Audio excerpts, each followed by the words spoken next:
것으로 이 시간을 이제 꾸며봤습니다. 우리 김준현 선생님 앞으로 나오실 때 우리 큰 박수로 환영해 주시면 감사하겠습니다.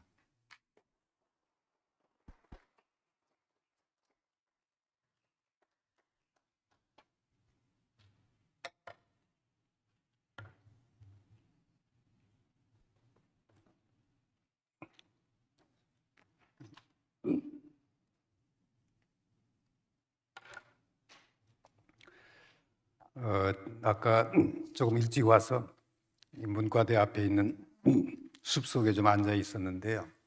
그때 앉아 있다 보니까 제가 입학 원서를 내기 위해서 학교에 왔던 그때가 1966년 1월 달 그 생각이 났어요.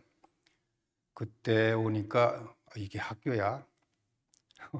이 본관 그 2층에 이렇게 기와집이 기와가 올려져 있고 학교는 매우 조용하고 그다음에 도시와는 떨어져 가지고 그래서 마치 그 절간 같은 그런 느낌이 들었는데 오늘 올 적에도 지금 보통 때 같으면 막 벅적거리고 그럴 텐데 이 코로나 때문에 학생들이 없다 보니까 여기 앉아 있는데 저하고 다른 어떤 어른 두 사람만 이 숲속에 있고 없더라고요. 그래가지고 옛날 생각이 나가지고 참 적막하다.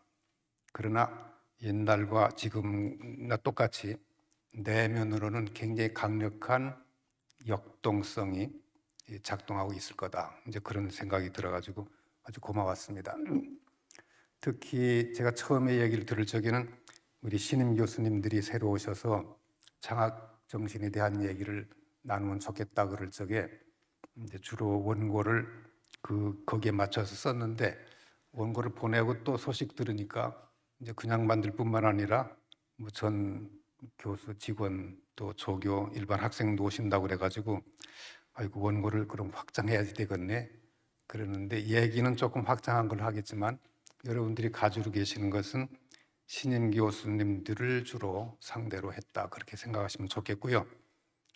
그런 의미로 보면 우리 대학이 매우 좋은 대학인데 우리 좋은 대학에 그 좋은 학생들을 만나시기 위해서 우리 학교로 처음 이렇게 부임하시고 오신 여러 선생님들을 아주 축하합니다. 좋은 기회라고 보고 그리고 저는 조금 전에 해주셨듯이 우리 학교를 졸업하고 여기서 오래도록 생활하다가 또 밖에 나가서 우리 학교를 생각하는 이제 그런 입장에서 그 선생님들이 오신 것을 아주 절대적으로 환영하고 아주 기뻐합니다. 여기 오시다 보면 이 상징탑에서 본관으로 가다가 오른쪽 편, 그다음에 이쪽 정성균 선교관으로 오시다가 보면 왼쪽 편에 보면은 오래된 나무 한 그루가 있거든요. 그것이 이제 이른바 그 왕보들인데 그 나무가 우리 학교에서 가장 오래된 나무입니다. 얼마가 됐는지 수명은 모르지만 가서 이렇게 보면 이 나무가 앞으로 몇 년을 더 살 수 있을까? 안타까운 이제 가지도 잘리고 덩치는 막 파이고 썩고 그래서 항상 가을이 되면 잎이 떨어지고 나서 겨울을 지나면서 궁금한 것이 이 나무가 내년 봄이 오면 새싹을 피울까 그런 염려가 있는데 어김없이 봄이 되면 아주 발랄한 신입생들이 아주 명랑한 발걸음으로 들어오듯이 이 버드나무도 새 잎을 피워가지고 우리 모두에게 굉장히 기쁨을 주고 행복을 주었습니다. 저는 그걸 볼 적에 아주 기뻤습니다. 그러면서 그 나무를 볼 때 제가 던진 질문이 있는데 도대체 이 늙은 나무는 언제까지 새봄을 맞아 새싹을 틔울까? 언제까지 틔울까? 그 다음에 생각해 보니까 죽는 순간까지 틔우겠지. 그러니까 나이가 들었으나 젊었으나 새봄이 돼서 나오는 새싹은 똑같은 생명력을 가지고 똑같은 빛남과 아름다움을 가지고 피더라고요. 이것이 저에게는 굉장히 큰 깨달음을 줬고 위로를 줬어요. 우리에게 주신 그 신의 이미지, 하나님의 속성, 그것은 바로 이 늙은 버드나무가 피운 꽃 같은 그 생명력을 가지고 있기 때문에 나이가 들었다 젊었다 또는 이제 막 신임 교수다, 정년을 맞이하는 원로 교수다 또는 신임 직원이다, 또 신입생이다, 졸업생이다 또는 오래된 직원이다 상관없이 꽃 같은 생명력을 가지고 필 거다. 그래서 나도 저 늙은 나무처럼 나이가 들어도 좀 시들지 않고 싱싱하게 삶을 살아나갔으면 좋겠다. 그런 생각을 했었습니다. 그런데 제가 교팅겐 대학에 갔을 적에 거기에 프리드리히 훈트라고 하는 물리학 교수가 마침 그때 100세가 되셔가지고 그분을 위한 심포지움을 하시더라고요. 그래서 그 심포지움에 이렇게 참여를 해봤죠. 저는 물리학을 전혀 모릅니다. 했는데 마지막 98세 때 고별 강의를 하시는 거예요. 그분은 65세 때 정년 퇴임을 하시고 98세까지 연구와 강의를 하신 거예요. 키는 작은데 그분이 강의할 적에 이와 같은 큰 강당인데 빽빽하게 사람이 채는데 굉장히 아름다운 그림이에요. 그러니까 당신이 말씀하시는 이 자리만 비어 있고 이 위까지 막 이렇게 앉아 있는데 이 그림이 그렇게 아름다울 수가 없어요. 그분이 그때 당시 98세니까 여기 와 있는 분들은 주로 몇 살들이었겠습니까? 놀라지 마세요. 20대에서부터 90대까지 사람이 쫙 있는, 그러니까 90대, 80대, 70대, 60, 50, 40, 30, 20 아름다운 그림이잖아요. 앞으로 우리 대학도 이제 그런 아름다운 그림이 좀 이런 거를 시적을 해가지고 펼쳐지면 좋겠다. 그때 그분이 하신 인터뷰를 읽어보니까 당신이 그렇게 오래 살 줄 몰랐대요. 은퇴하고 나서 그때 막 앞에 나오는 것만 이렇게 연구하고 발표하다 보니까 얼치기로 그냥 별로 실적도 내지 못하고 지나갔다. 그런 얘기를 하는데 이렇게 오래 살 줄 알았으면 퇴직하고 기초부터, 물리학의 기초부터 새롭게 할 걸. 그랬으면 훨씬 더 깊은 연구를 할 수 있었을 텐데 그 말을 듣고 그렇지, 우리가 하는 것은 나이다, 시작이다, 언제다 그게 아니라 지금 이 순간 여기에 있을 때가 모든 걸 기초로 하고 시작할 때지. 놀랐어요. 그리고 그분은 2년 계시다가 이제 돌아가셨습니다. 그렇게 102세 때 돌아가셨는데 그러다가 재작년에 제가 아주 좋아하는 독일의 철학자 유리겐 하버마스라고 하는 분이 궁금해가지고 검색을 했더니 마침 제가 그 검색하던 며칠 전에 그분이 90세가 됐더라고요. 그러면서 프랑크푸르트 대학에서 그분을 위한 심포지움을 열었어요. 그러면서 한 시간은 하버마스가 특강을 하는 시간을 가졌는데 전 세계에서 그 소식을 듣고 온 사람들이 3,000명이 모인 거예요. 그리고 그런 강당이 없으니까 큰 메인 강당에 사람들이 모이고 한 500명씩, 600명씩 모이는 다른 강당에 이 모니터를 놓고 강연을 하시더라고요. 그리고는 기사를 보니까 그분이 책을 쓰셨다고. 그래서 저는 무슨 에세이 정도 가벼운 책일 거라고 생각하고 주문을 했어요. 그랬더니 1,700페이지가 넘는 또 하나의 철학사란 아주 정통의 학문적 책을 쓰셨더라고요. 저는 그걸 읽는데 얼마나 열심히 막 그냥 모든 걸 다 제쳐놓고 이걸 읽어야지 되겠다. 그리고 그냥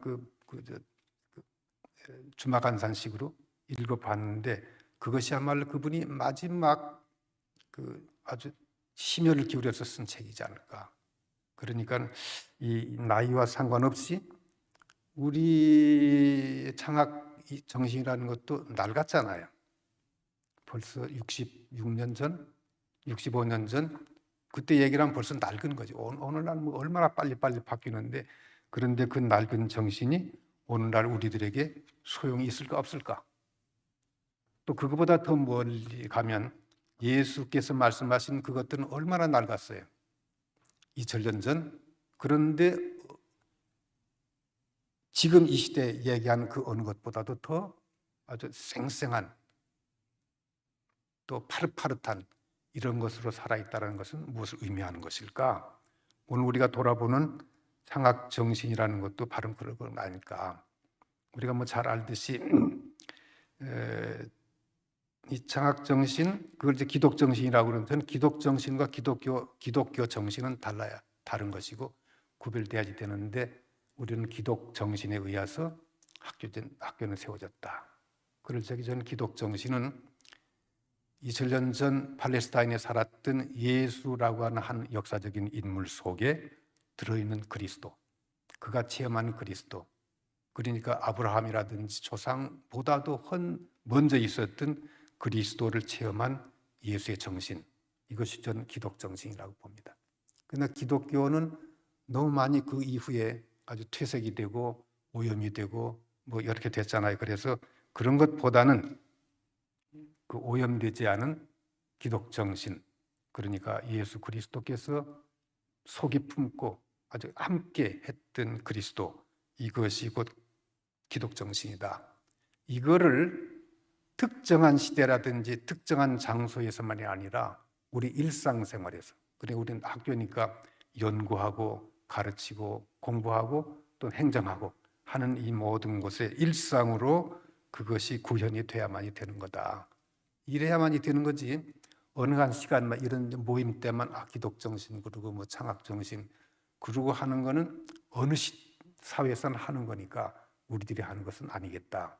가장 중요한 부분은 우리에게 그 체화가 돼가지고 말할 때, 글을 쓸 때, 누구를 대할 때, 행정을 할 적에 아주 그 자연스럽게 나타나는 것, 이것이지 않을까, 이제 그런 생각을 참 많이 해봅니다. 잘 아시듯이 우리 학교는 1956년 대전대학이라고 하는 이름으로 이제 시작이 됐는데요. 원래는 우리 그 학교를 설립한 미국 남장로교 선교부는 1900년 초부터 우리나라에 고등교육 기관이 있으면 좋겠다, 그런 생각을 했는데 그게 실현이 되지 않았습니다. 어느 정도 되려고 그러다가 전쟁이 나니까 안 됐고, 그러다가 또 전쟁이 끝나고 이분들이 다시 돌아와 가지고 폐허된 우리 그 나라에 좀 고등교육관이 있으면 좋겠다 그러고 해방된 다음에도 논의를 해서 거의 다 결정이 됐었습니다. 그런데 조금 있다가 6.25 전쟁이 일어나고 실현이 안 됐다가 상당히 많은 분들이 다시 고향으로 돌아갔다가 돌아와서 전쟁으로 폐허된 이 땅에 정말 이젠 필요하겠다. 그래서 몇 년간에 논의돼 가지고 세운 것이 1956년 우리 학교입니다. 그러니까 1900년대 초부터 몇 번에 걸쳐서 될까 그러다가 겨우 56년에 된 학교인데, 이제 그때 아까 총장님께서도 말씀하셨듯이 린턴 선생님이 그 설립 추진위원장을 하면서 그 나중에 초대 학장이 되면서 우리 학교가 만들어졌는데요. 그때 그분이 계실 적에 본관이 세워지고 그다음에 선교사청이 세워지고 기숙사들이 만들어지고 이제 그랬답니다. 근데 그분이 몸이 불편하셔 가지고 이제 미국으로 돌아가시면서 이 흑판에, 지금은 이제 우리 검은 흑판 없죠?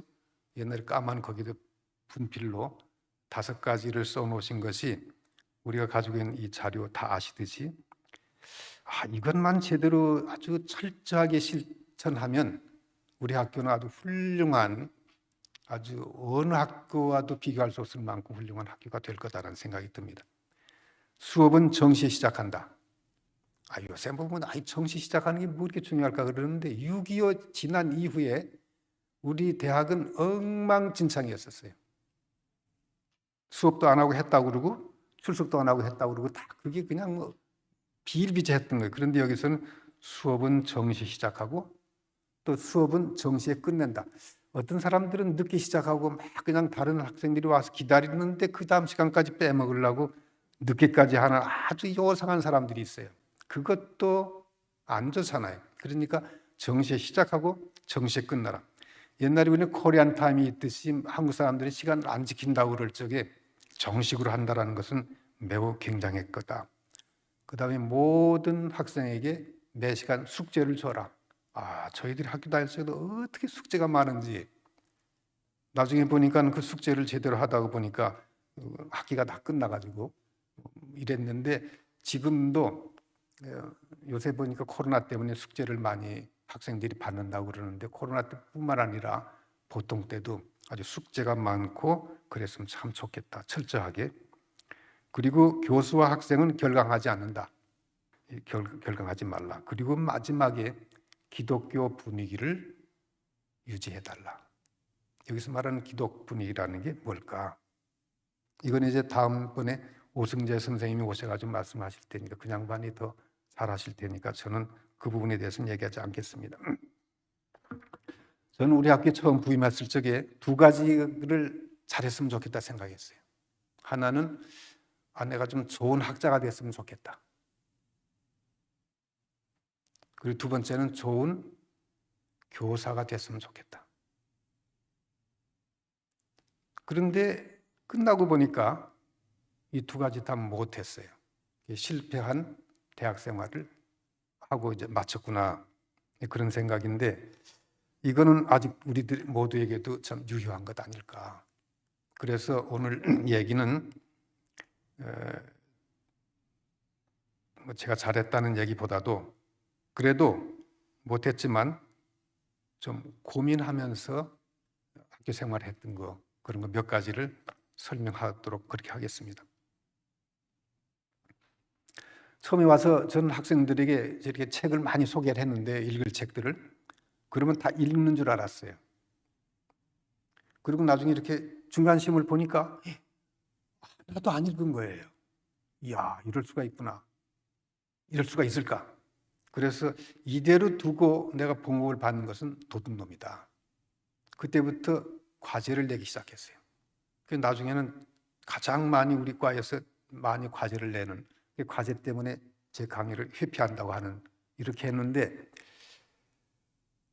그냥 이렇게 공부를 안 하는구나. 저는 그 대학은 그냥 공부하러 왔기 때문에 공부하는 줄 알았더니 안 하더라고요.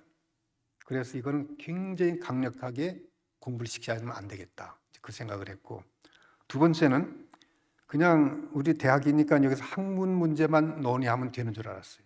그랬더니 안 그렇더라고요. 저도 대학에 올 적에 인생이 뭔지 결정하지 못하고 왔듯이 우리 학생들도 똑같아. 그러니까는 학교 공부에 대한 고민뿐만 아니라 인생에 대한 고민이 너무 많은 거예요. 그러니까 여기에 있는 선생들은 역시 학문에 대한 지도와 인생에 대한 지도를 함께 할 수밖에 없겠다. 이런 생각을 참 많이 했습니다. 그리고 저는 1학년에 제 과목인 그 사회학 개론을 학생들이 아주 그때 필수로 들었는데 그때마다 그 과제를 하나 냈는데 첫 시간에 이제 적어도 둘째 주까지는 꼭 써가지고 와라라는 것이 나는 누구인가를 쓰라고. 몇 페이지로 쓰면 나는 누구인가라는 것을 고등학교 졸업하는 학생들이 제대로 쓸 수 있겠습니까? 그래서 제가 7매를 써라고 그랬어요. A4 용지 7매, 그 글자 크기는 10포인트. 그다음에 자간 이렇게 뭐 줄간격 이렇게 가지고 하는 거 하고 그랬더니 막 그냥 이 머리를 짓듣고 아이고 어떻게? 근데 이거 쓸까요? 안 쓸까요? 써요. 거짓말로 아니면 참말로. 한 장 쓰라 그러면 다 거짓말로 쓸 수 있어요. 그런데 7장 쓰라고 그러니까 거짓말을 쓸 수가 없는 거예요. 진실하게 자기 얘기예요. 아니 뭐 유치원, 초등, 중등, 고등 나온 아이들이 뭐 그리 다양한 게 있었겠습니까? 그러니까 그 다양하지 않은 것 속에 채우려고 그러니까 자세한 자기 얘기를 쓰는 거예요. 저는 그거를 보고 몇 번 울었는지 몰라요.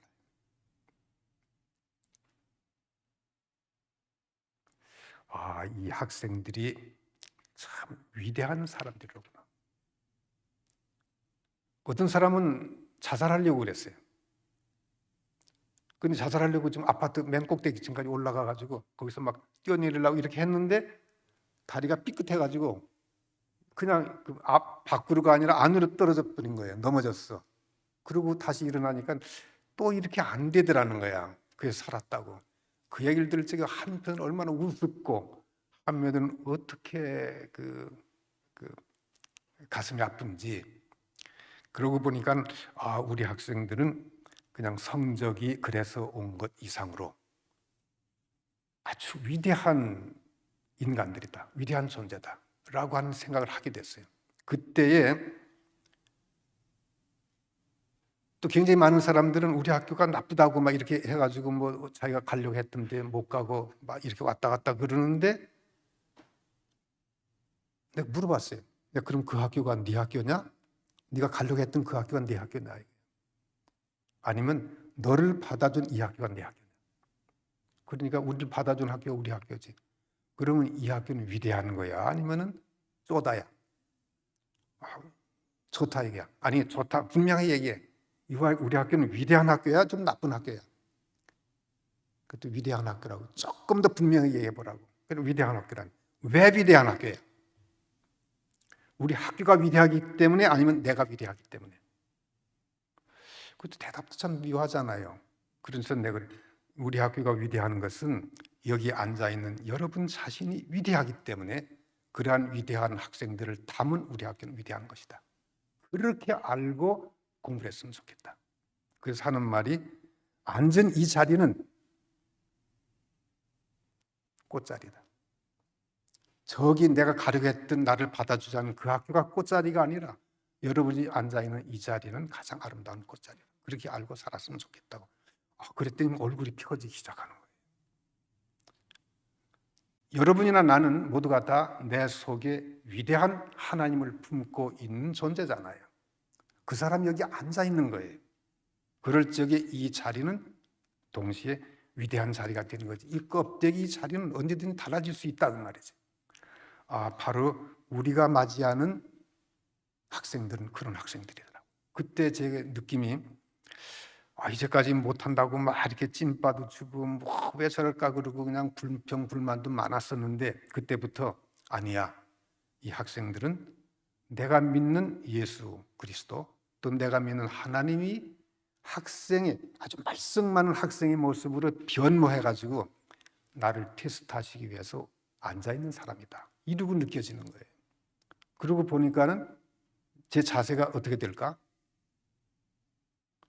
거짓말 할 수도 없고 공부 안 하고 한 척 할 수도 없고 못되게 살면서도 잘 사는 것처럼 할 수가 없더라고요. 왜냐하면 이 학생들은 아닌 것 같은데 선생들의 트릭을 다 알더라고요.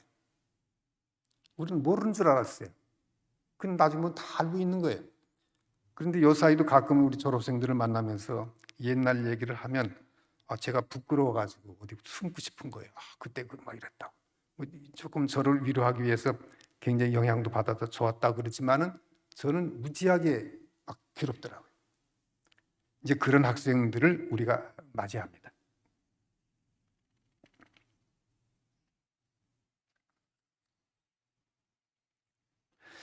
그런데 수업 시간뿐만 아니라 가만히 보니까는 조금 더 폭넓게 했으면 좋겠다 생각해가지고 고전 공부를 시작했습니다.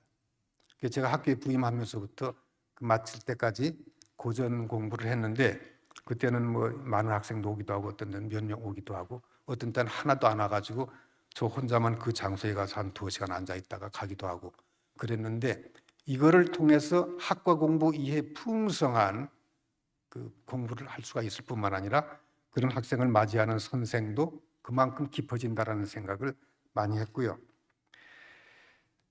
그리고 여러분들이 가지고 계시는 그 봉투 속에 들어있는 그 표주박 통신이라는 거, 그거는 내력이 있는데요.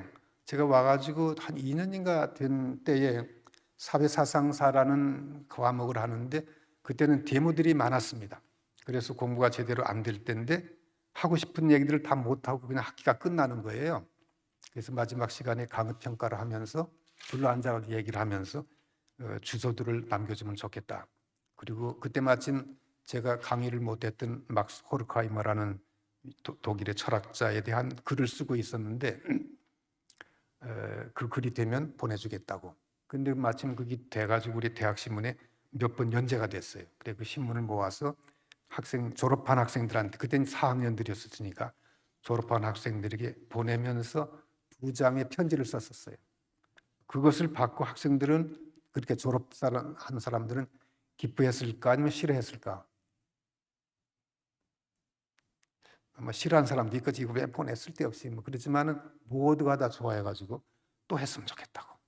그 다음에 생각나면 또 쓰고 그래가지고 그 이후에 2달에 한 번 정도 꼴로 이제 보냈는데, 재학생에게는 아니고 항상 졸업한 사람들에게만 보내고 저와 관련 있는 사람들한테 보냈더니 가장 많이 될 때는 한 3, 4천 명, 4, 5천 명 그렇게 독자가 되더라고요. 이것이 바로 여기 있는 건데 몇 년 전까지는 제가 다른 일 때문에 바빠서 못하다가 작년 8월부터 다시 시작했어요. 아마 이 돈, 여기에 들어간 돈은 아마 억대는 들어가지 않았을까? 그것도 다 이제 이렇게 후원금으로 한 번도 부족해 본 적이 없습니다. 이것은 결국에 저와 학생 간의 소통, 졸업생 간의 소통으로 보여집니다. 우리 학교는 선교사님들의 흐름에 따라서 두 가지 신앙 실천의 흐름이 있다고 봅니다. 하나는 개인전도, 다른 하나는 사회복음의 흐름.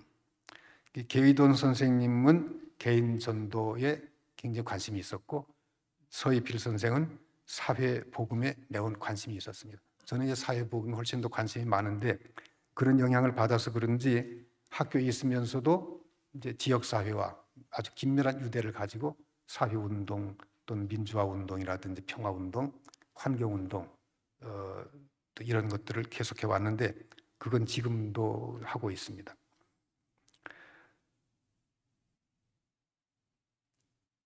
그리고 학생들이 좀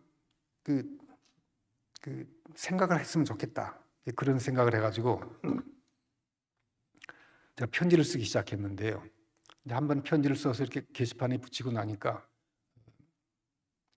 조교가 그렇게 하지 말고 좀 학생들 이름을 써서 편지를 쓰시면 어떻겠냐고. 이름을 어떻게 써서. 그런데 그게 확 와가지고 생각하다가 그렇지. 그래서 누군가가 질문했길래 그 질문에 대한 대답을 편지로 해서 그 학생에게 보냈어요. 그리고는 한 장 복사해가지고 학과 게시판에 붙이고 하나는 제가 보관하고 원본은 그 학생에게 보내고 그러다 보니까는 전 학생, 우리 그 학생 그때 1년 한 3개월 동안 썼으니까 한 500명 가까이 될란지 그 학생들에게 한 장씩 편지를 쓰게 되더라고요. 그것이 나중에 모아져 가지고 제가 정년 퇴임할 적에 책으로 내서 그 중에 일부를 뽑아가지고 그 학생들에게 선물을 했는데 이 밖에 나가다 보면 그 책이 있는데요. 청춘에게 안부를 묻다. 이 책은 나중에 혹시 필요하시면 제가 여분이 있으니까 보내도록 그렇게 하겠습니다.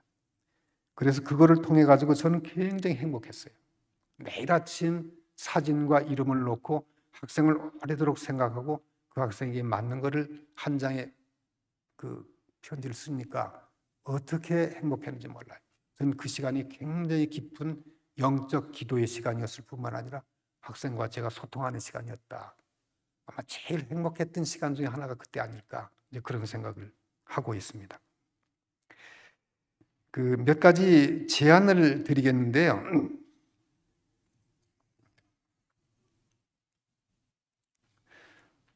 여기 또 신임 교수님은 안 오셨다니까 좀 그런데 신임 교수로 오신 분들은 오시면서부터 우리 좀 학문 공동체를 만들었으면 좋겠어요. 학제 간의 공동체. 되게 이제 당신들이 졸업한 학교라든지 또는 뭐 다른 분들하고는 하는데 우리 학교 내에서는 별로 안 하더라고요. 그러니까 우리 학교에 계시는 여러 선생님들과 함께 그와 같은 학문 공동체가 생겨서 아주 학제 간 또는 융복합의 학문과 교류가 있으면 좋겠다. 그런 생각이 합니다. 그거 아주 지금부터 시작하지 않으면 안 돼요.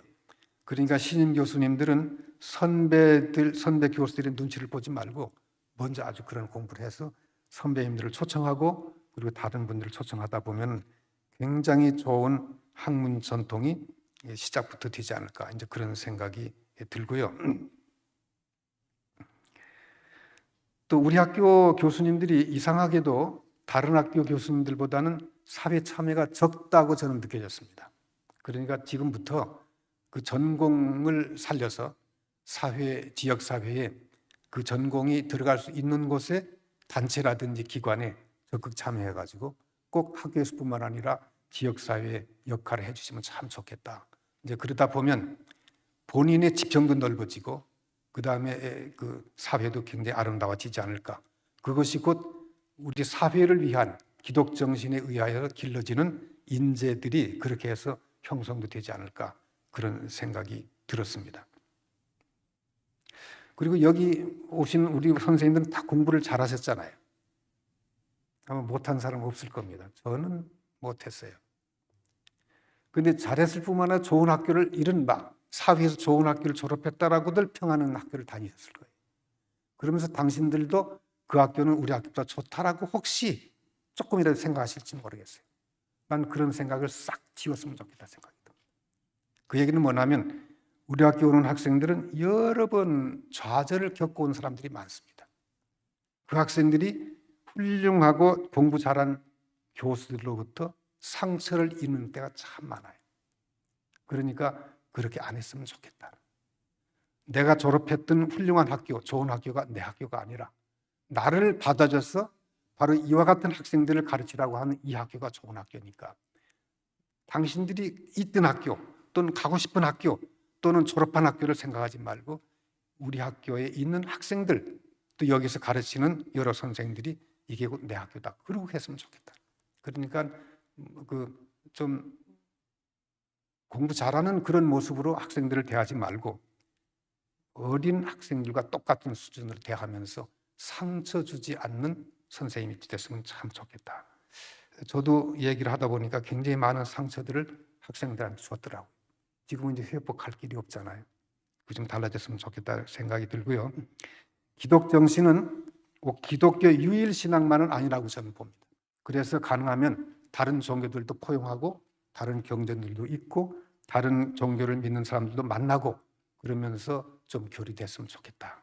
그래서 폭을 넓게 하고 그러나 바탕은 내가 있는 기독 정신을 바탕으로 하지만 그걸 풍성하기 위해서는 다른 모든 종교들을 섭렵하는 그런 거를 하면 좋겠다. 이제 그런 생각이 듭니다.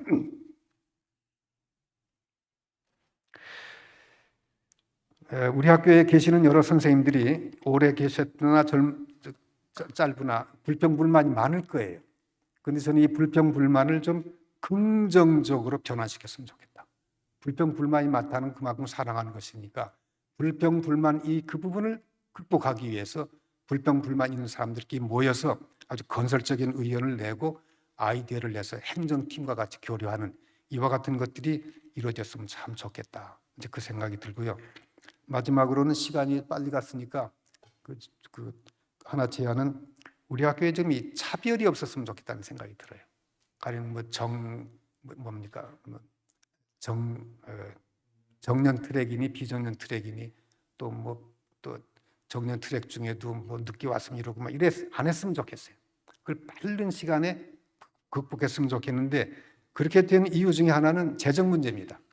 앞으로는 우리 학교는 굉장히 어려운 재정에 봉착할 텐데 그러다 보면 모든 급료가 깎일 수밖에 없을 겁니다. 강제로 깎일 수밖에 없어요. 다른 학교는 선생님이 그런 얘기를 하더라고요. 교무처장과 총장이 부르더니 우리 교수님들의 급료를 깎을 수밖에 없습니다. 그러더라는 거예요. 아마 우리 학교는 아직까지는 안 그렇지만 그럴 때가 오지 않을까. 그러기 이전에 기독 정신으로 특히 예수께서 포도원 농장에 초대하는 사람들이 9시나 12시나 3시나 5시에 초청해가지고 일했던 사람들도 나중에 임금을 줄 적에는 똑같이 줬다는 것처럼 우리 학교도 그랬으면 좋겠다. 그래서 빨리 그걸 극복하되 제가 보기에 총장님이나 부총장님이나 그 행정팀에 있는 선생님들이 먼저 그 말씀을 못 하실 거예요. 그러니까 교수협의회에서 또는 원로 교수들이 앞장서 가지고 우리들의 봉급을 동결해라. 그리고 동결한 그 봉급을 이제 막 들어오고 힘든 그 사람들에게 배분이 되도록 했으면 좋겠다. 그런 결의를 하면 참 좋겠어요.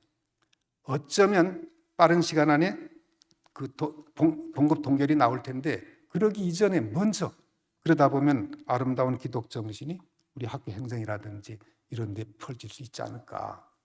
얘기하다 보니까 빨리 하려고 그래도 시간이 많이 지나가서 이만큼 하겠습니다.